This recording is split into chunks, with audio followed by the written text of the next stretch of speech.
Greetings, nomads and other YouTubers. It is Sunday, August 23rd, 2020, and I am currently camped in one of my favorite spots up in Pawnee National Grasslands. This is the same place that Andre and I camped at for a couple of days together last year, and a ranger came by and told him he couldn't camp here, and I checked the MVU map again this year, and it's still on the MVU map as a legal place to camp. So I'm camped here yet again. I've been here since let's see, when did I get here? Thursday, Friday. Getting old, I can't remember. But it is bloody hot up here. I am dressed to the legal limit. It hit probably, I think the forecast was for 97. It hit, I think it was probably 100 degrees here yesterday. I'm sure it was over the mid-90s, and it was just bloody hot. And it's about 9 o'clock.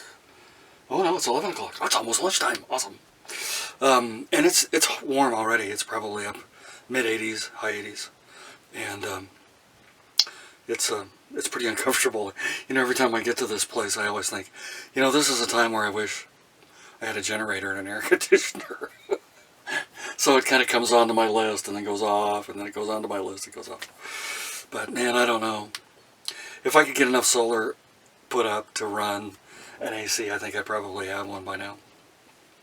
I just don't like the idea of the expense of a generator and the noise and the cost of having to put fuel in it and that kind of thing. But I gotta tell you, man, on days like this, and this isn't the hottest day that I've ever experienced either. I think the first year I was in the LTVA, La Posa South, it was 106, I think, when I got there on September 19th, 2018. I think that's right. And it was there for weeks, and it was just hot. I was sitting outside with my garden sprayer that I use for my shower, and I just hose myself off every once in a while. So, but you know, it's a beautiful place to come. The thing that I like about it most is that it is perhaps the most desolate place that I camp.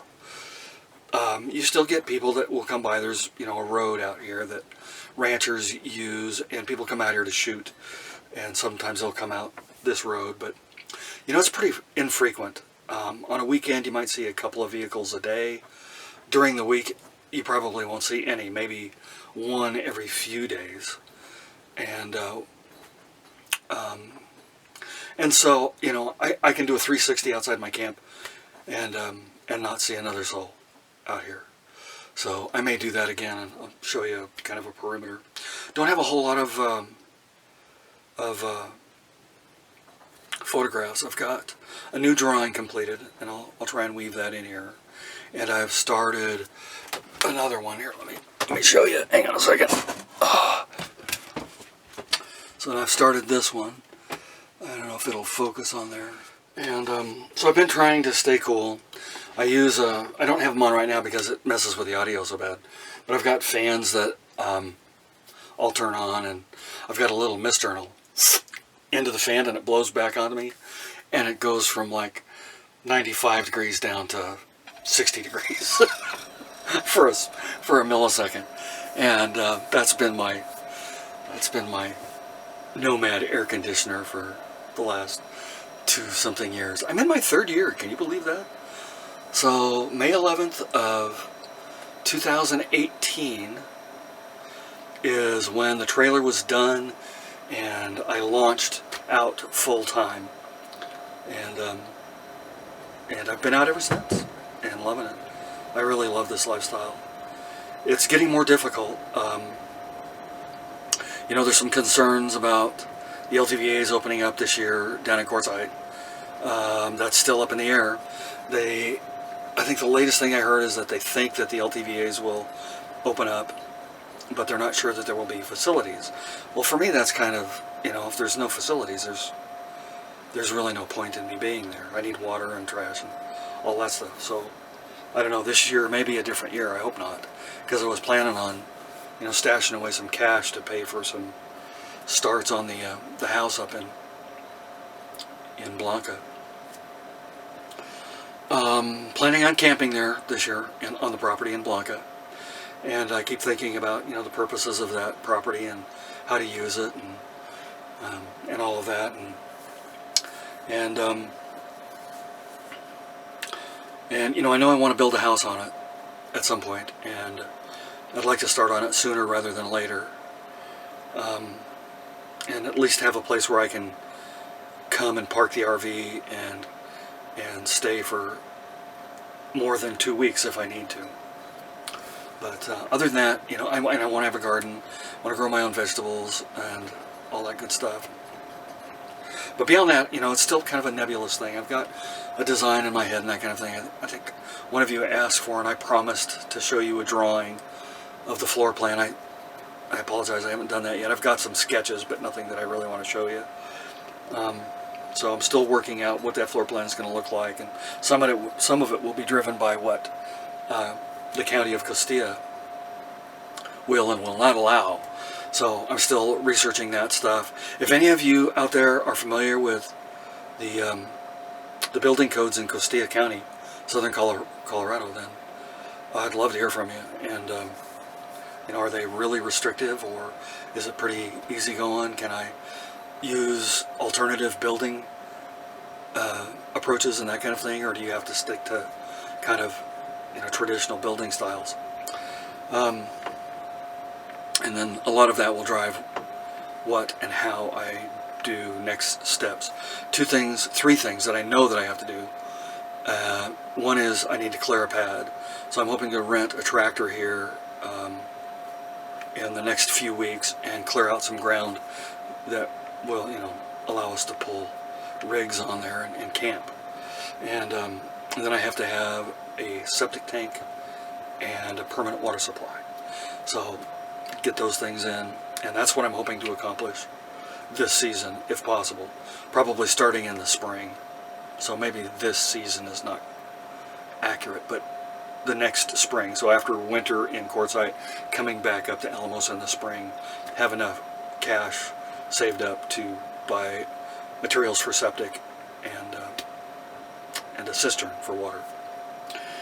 What else is going on? Oh, I found out another, I'll call him a friend. I think he was a friend. We didn't spend a whole lot of time together, but his name was Doug. And he has, I think he has a YouTube channel also. Adventures with Doug and Buddy, or Buddy and Doug, something like that. Anyway, Doug has passed away, presumably from COVID, from what I've been able to glean from the internet. Doug was a good guy. I bumped into him several times over the course of my travels, usually in Quartzsite. He helped build a stage, volunteered his time to help build a stage for the RTR when that was going on out in, was that Skadden-Wash? Out that way. Before they started to go to the fairgrounds. I hope they don't do that this year. I hope it's more of an event out in the desert. Because I'd like to go again, but the county fairground thing just doesn't really hold any interest for me. I go to network and to meet people, and it's hard to do that when you're sitting in an arena listening to someone talk. It's good information. I would highly recommend going, especially if you're new to this lifestyle. There's good information to be found out there. So, what else is going on? Let's see.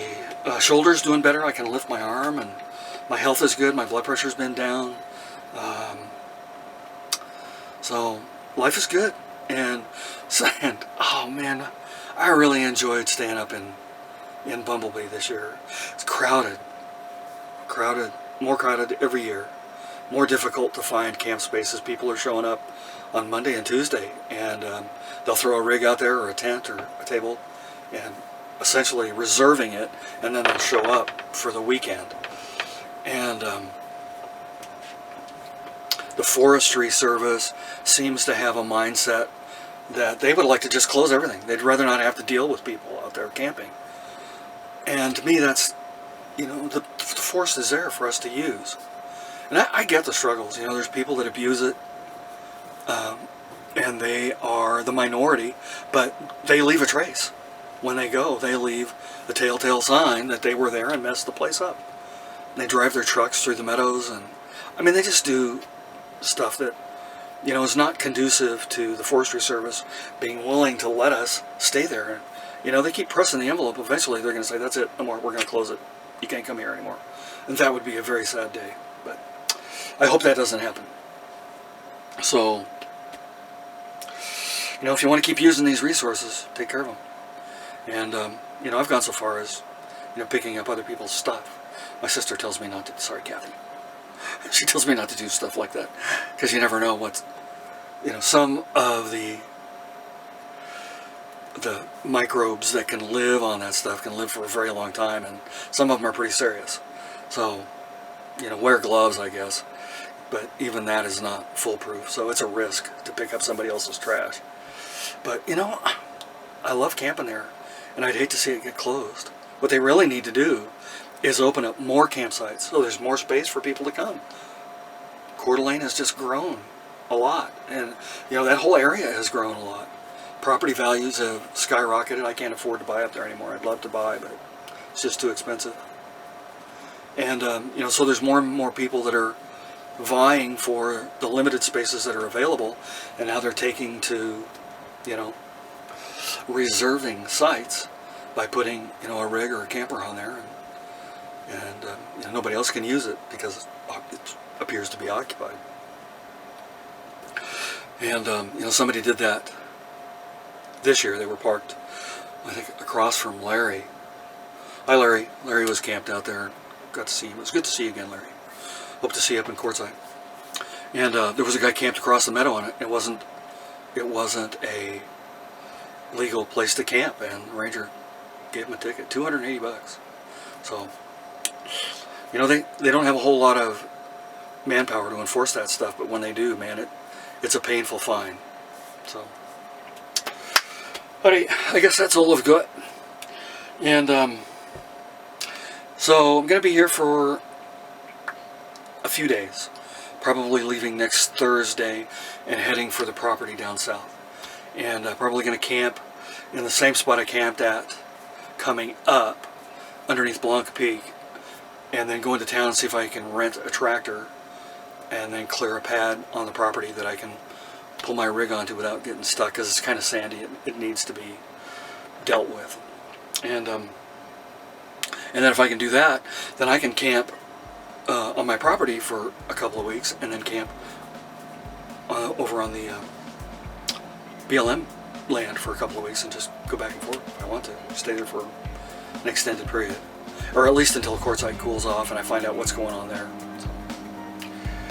Alright, you guys. Love you. Bless you. You know, thanks for watching. For those of you that do and leaving comments and all the stuff that you guys do. And, you know, if you're out and about and in an area where I am, stop by and say hi. I saw Kurt. Hey, Kurt. How you doing, man? It's good to see you. And so, you know, I tend to be kind of reclusive, but, you know, I have no objections to my friends and stuff coming up and saying hi to me. And you know, sharing a meal or whatever. Anyway, so that's it. Okay.